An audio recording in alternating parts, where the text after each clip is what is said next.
বদনজরের রুকিয়ার গোসল করার নিয়ম। আমরা অনেক সময় বদনজরে পড়ে যাই। আল আইনু হাক্কুন, বদনজর এটা কিন্তু সত্য। যদি কারো বদনজর লেগে যায় আপনি কিভাবে বুঝবেন এবং কিভাবে এর থেকে বাঁচবেন আজকে প্র্যাকটিক্যালি আপনাদেরকে জানিয়ে দিব এবং আমলগুলো শিখিয়ে দিব।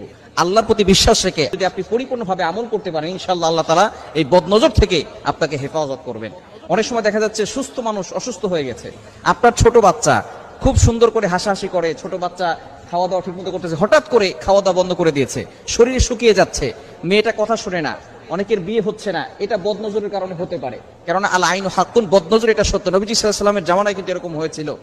এক সাহাবী গোসল করতেছিলেন, হঠাৎ করে তার পাশ দিয়ে আরেকজন সাহাবী যাচ্ছিলেন, সেই সময় তিনি শুধু তার দিকে তাকিয়েছেন, সাথে সাথে সে বেহুশ হয়ে পড়ে গিয়েছে। এরকম ঘটনা ঘটেছে। নবীজি সাল্লাল্লাহু আলাইহি ওয়াসাল্লাম জানিয়ে দিয়েছেন আল আইনু হাক্কুন, বদনজর এটা সত্য। এখন এই বদনজর যদি আপনার ভিতরে থেকে থাকে, আপনার খেতে ভালো লাগে না, অসুস্থ হয়ে যাচ্ছেন, দিন দিন শুকিয়ে যাচ্ছেন, ব্যবসায় লস হয়ে যাচ্ছে, বিভিন্ন ধরনের সমস্যা আমাদের ভিতরে থাকে, বিশেষ করে স্বামী স্ত্রীর ভিতরে ঝগড়া লেগে থাকে, এই বদনজর যদি আপনি কাটাতে চান কি করবেন? আপনি প্রথমে একটা বালতি অথবা একটা পাত্র নেবেন, অথবা গামলা হলেও হয়, সেখানে আপনি পানি নিয়ে, পবিত্র পানি নেবেন, আপনি নিজে অজু করে নেবেন। অজু করে আপনি 2 হাত সেই পাত্রের ভিতরে রাখবেন, পানির ভিতরে রাখবেন। রাখার পরে আপনি 7 বার দুরূদ শরীফ পড়বেন, যে কোনো দুরূদ পড়লে হবে, তবে দুরূদ ইব্রাহিমটা পড়বেন যেটা আমরা নামাজের ভিতরে পড়ি, এটা 7 বার পড়বেন। এরপরে 7 বার সূরা ফাতিহা পড়বেন, 7 বার আয়াতুল কুরসি পড়বেন, 7 বার সূরা কাফিরুন পড়বেন, 7 বার সূরা ইখলাস পড়বেন, 7 বার সূরা ফালাক পড়বেন, 7 বার সূরা নাস পড়বেন। এরপরে 7 বার আবার দুরূদ শরীফ পড়বেন। এরপরে আপনি হাতটাকে উঠিয়ে ফু দেওয়ার কোনো দরকার নাই, ওই পানি দিয়ে আপনি গোসল করে নেবেন। ইনশাআল্লাহ আল্লাহ পাক রব্বুল আলামিন আপনার বদনজর দূর করে দিবেন। খুবই চমৎকার একটি আমল। এই আমলটি করে অনেকে ফায়দা পেয়েছেন, আপনিও ফায়দা পেতে পারেন যদি পরিপূর্ণভাবে আমল করেন।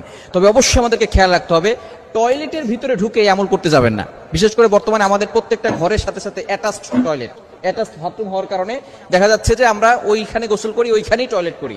বিশেষ করে যদি এরকম হয় তাহলে আপনি বাহিরের থেকে, অর্থাৎ আপনার রুম থেকে এটা করে তারপরে আপনি সেখানে গিয়ে গোসল করতে পারেন, কোনো সমস্যা নাই।